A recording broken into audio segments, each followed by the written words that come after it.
Breaking news, Nifty IT index में 30% की भारी गिरावट दर्ज की गई है। टीसीएस, इन्फोसिस और विप्रो जैसी दिग्गज कंपनियों में पैनिक का माहौल है। नमस्कार दोस्तों, क्या भारत के सबसे बड़े सेक्टर यानी आईटी इंडस्ट्री का डेथ वारंट जारी हो चुका है? पिछले 23 सालों में जो नहीं हुआ वो इस फरवरी के महीने में हो गया। जैसे क्यों हजारों करोड़ों रुपए स्वाहा हो गए और क्यों एलआईसी से लेकर म्यूचुअल फंड्स तक को भारी चपत लगी है। आज के इस वीडियो में हम उस एआई टूल के बारे में बात करेंगे जिसने रातों रात आईटी इंजीनियर्स की नींद उड़ा दी है। क्या यह सिर्फ एक गिरावट है या किसी बड़े अंत की शुरुआत? चलिए विस्तार से समझते हैं। दोस्तों, आंकड़े डराने वाले हैं। सिर्फ फरवरी महीने में भारत के टॉप आईटी स्टॉक्स 15 से 20% तक गिर चुके हैं। म्यूचुअल फंड्स को पिछले 2 महीनों में 74,000 करोड़ रुपए का नुकसान हुआ है। वहीं एलआईसी को अकेले टीसीएस और इन्फोसिस में 26,000 करोड़ रुपए का घाटा झेलना पड़ा है। लेकिन सवाल ये है कि अचानक ऐसा क्या हुआ कि हफ्तों में पूरी इंडस्ट्री लाल निशान पर आ गई। इस क्रैश के पीछे की सबसे बड़ी वजह एक तकनीक है जिसका नाम है कोबॉल। आपको जानकर हैरानी होगी कि दुनिया भर के बैंकिंग सिस्टम और एटीएम आज भी इसी पुरानी भाषा पर चल रहे हैं। भारतीय आईटी कंपनियों का 70% रेवेन्यू इसी कोबॉल सिस्टम को मेंटेन और अपग्रेड करने से आता है। लेकिन अब अमेरिकन कंपनी एंथ्रोपिक ने अपना AI tool cloud code launch कर दिया है। ये टूल वो काम कुछ घंटों में कर दे रहा है जिसे करने के लिए हजारों इंजीनियर्स को महीनों लगते थे।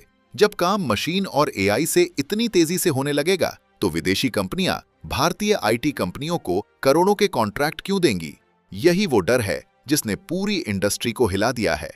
सिर्फ एआई ही नहीं, बाजार पर चौतरफा मार पड़ रही है। अमेरिका में डोनाल्ड ट्रंप के नए टैरिफ नियमों ने अनिश्चितता पैदा कर दी है। इसके अलावा अमेरिका और ईरान के बीच बढ़ते तनाव ने कच्चे तेल की कीमतों को बढ़ा दिया है, जिससे भारतीय रुपया लगातार कमजोर हो रहा है। विदेशी निवेशक तेजी से भारतीय बाजार से अपना पैसा निकाल रहे हैं, जिसका सीधा असर आपके पोर्टफोलियो पर पड़ रहा है।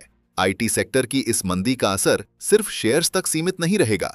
अगर आईटी कंपनियों का प्रॉफिट गिरता है तो गुड़गांव, पुणे और बेंगलुरु जैसे शहरों के रियल एस्टेट बाजार में भी भारी गिरावट आएगी। सबसे दुखद बात यह है कि बड़ी कंपनियों में अब साइलेंट फायरिंग यानी चुपचाप लोगों को नौकरी से निकालना शुरू हो चुका है। कंपनियां बदनामी के डर से इसे न्यूज में नहीं आने दे रहीं, लेकिन जमीनी हकीकत बहुत कड़वी है। तो क्या आईटी सेक्टर पूरी तरह खत्म हो जाएगा? जवाब है नहीं, लेकिन इसकी ग्रोथ अब पहले जैसी नहीं रहेगी। अब सिर्फ वही कंपनियां और वही इंजीनियर्स बचेंगे जो खुद को एआई के साथ अपग्रेड करेंगे। ये समय वेट एंड वॉच का है। अगर आप आईटी प्रोफेशनल हैं तो आज ही नई स्किल्स सीखना शुरू कर दें, और अगर आप निवेशक हैं तो सोच समझकर ही कदम उठाएं। दोस्तों, बाजार की यह स्थिति बेहद गंभीर है। आपको क्या लगता है, क्या एआई वाकई इंसानों की जगह ले लेगा?